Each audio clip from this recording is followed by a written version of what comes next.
집합건물 전문 시내가의 신문나무 최원규 변호사입니다. 이번 시간에는 상가 건물에서 영업금지 또는 경업금지 청구권에 대해서 설명해 보겠습니다. 지난 시간에서도 계속 설명을 했었는데요. 어떤 한 업종에서 영업을 하다가 다른 업종이 같은 업종에 들어오는 경우에 영업을 정지할 것을 청구하거나 영업을 중단할 것을 청구하는 것을 의미합니다. 자, 오늘 시간은 사실 수원지방법원 판결을 가지고 왔는데요. 사실관계를 먼저 설명을 해드리겠습니다. 아파트 상가에서 편의점을 운영하는 채권자 A씨는 임대인으로부터 이 사건 아파트 상가는 편의점이 2호실 하나뿐이다. 그래서 독점적인 영업권을 행사할 수 있고 매출을 상당히 높일 수 있다 라는 설명을 듣고 아파트 상가 내에 편의점이 들어왔어요. 보통 아파트 상가에 편의점이 하나씩은 있잖아요. 그래서 그 편의점을 점주는 당연히 기대를 했을 거예요. 내가 이 사건 편의점을 운영하면 굉장히 매출이 많이 나올 것이다, 이렇게 생각하고 임대차 계약을 체결했습니다. 그리고 나서 이제 영업을 시작했는데 영업을 시작한 지 얼마 되지 않아서 옆 호실에 24시간 무인 아이스크림 편의점이 들어온 거예요.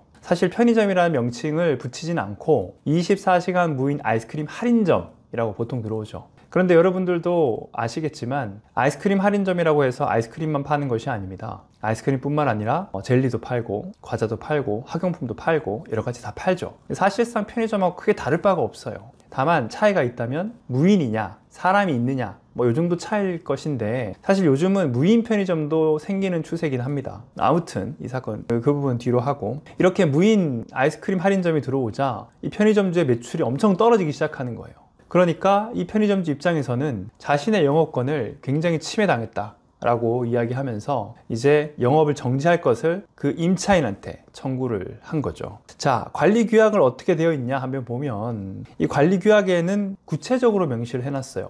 이 사건 건물 A호는 편의점, B호는 학원, C호는 부동산 중개업자, D호는 분식점, 이렇게 구체적으로 명시가 되어 있었고, 이것을 변경하려면 그 특정한 영업권을 부여받은 사람의 동의를 구해야 된다라고까지 명시가 되어 있었어요. 이렇게 구체적으로 관리규약에도 명시가 되어 있었는데, 자, 이 사건에서 가장 문제가 되었던 것은 여러분들이 추측하시는 것처럼 이 아이스크림 업종과 아이스크림 판매점이라고 명칭을 내건 이 업종과 편의점이 과연 동등한 업종이었느냐? 왜냐하면 동일한 업종이어야지만 이제 영업금지 청구를 할 수 있는데 동일한 업종인지가 가장 우선적으로 문제가 되었습니다. 자, 여러분 어떻게 생각하시나요? 이게 동일한 업종이라고 보이시나요? 편의점과 아이스크림 할인점이 동일한가요? 자, 법원이 어떤 기준으로 이걸 판단하는 걸까요? 자, 법원은 몇 가지 기준을 제시하고 있는데, 첫 번째, 업종의 사전적 의미를 보고 있습니다. 사전적으로 어떻게 규정하고 있는지, 편의점을 어떻게 사전적으로 규정하고 있는지를 보고, 이것이 아이스크림 할인점의 사전적 정의와 비슷하다면 그러면 동종업종이라고 볼 가능성이 높죠. 그뿐만 아니라 일반적으로 행해지는 그 업종의 영업 내용을 봅니다. 말은 이제 간판은 비슷하거나 다르거나 할지라도 실제적으로 영업 내용이 유사하다면 동일한 업종이라고 볼 수 있겠죠. 그리고 또한 한국표준산업분류표가 있어요.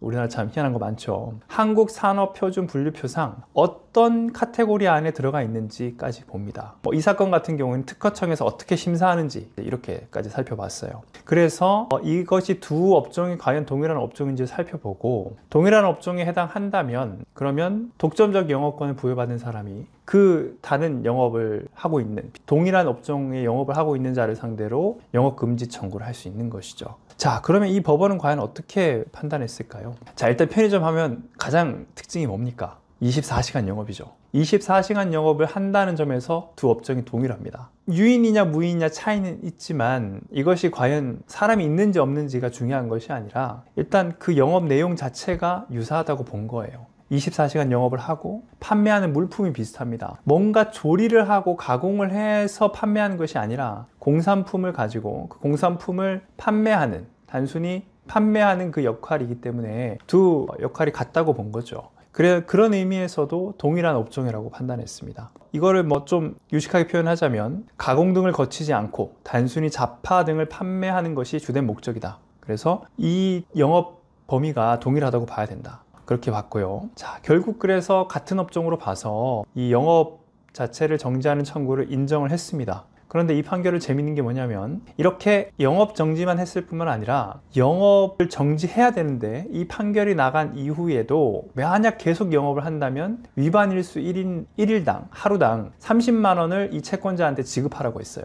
회복할 수 없는 손해가 채권자한테 생길 수 있다는 거예요. 이 원래 독점적 영업권을 부여받은 사람 입장에서는 하루가 다르게 매출이 줄어들 거 아니에요. 이 영업 옆에 있는 업종 아이스크림 할인점이 계속 영업을 함으로써 자신의 매출이 계속 매일매일 단위로 계속 줄어들고 있기 때문에, 그리고 실제 인테리어도 하고 영업을 하고 있기 때문에 이 당장 멈추지 않으면 나에게 피할 수 없는 손해가 발생한다 라고 주장을 했고, 다행히 법원이 이것을 인정해 줬습니다. 사실 이렇게 간접강제를 인정해 준 사례는 매우 드물다고 볼 수 있습니다. 판결이 나면 보통은 이제 영업장을 철거하거나 영업을 중단하는 경우가 많기 때문인데, 이 사안은 그럼에도 불구하고 간접강제를 인정해 준 거예요. 자, 이렇게 이 정도 되면 영업을 하시는 분 입장에서는 그래도 좀 안심하고 영업을 할 수 있게 되겠죠. 자, 오늘은 편의점과 아이스크림 할인점에 대해서 알아봤는데, 이 아이스크림 할인점만이 비단 문제가 아닙니다. 여러 가지가 같이 문제가 될 수 있는데요. 요즘은 24시 라면을 파는 곳도 있죠.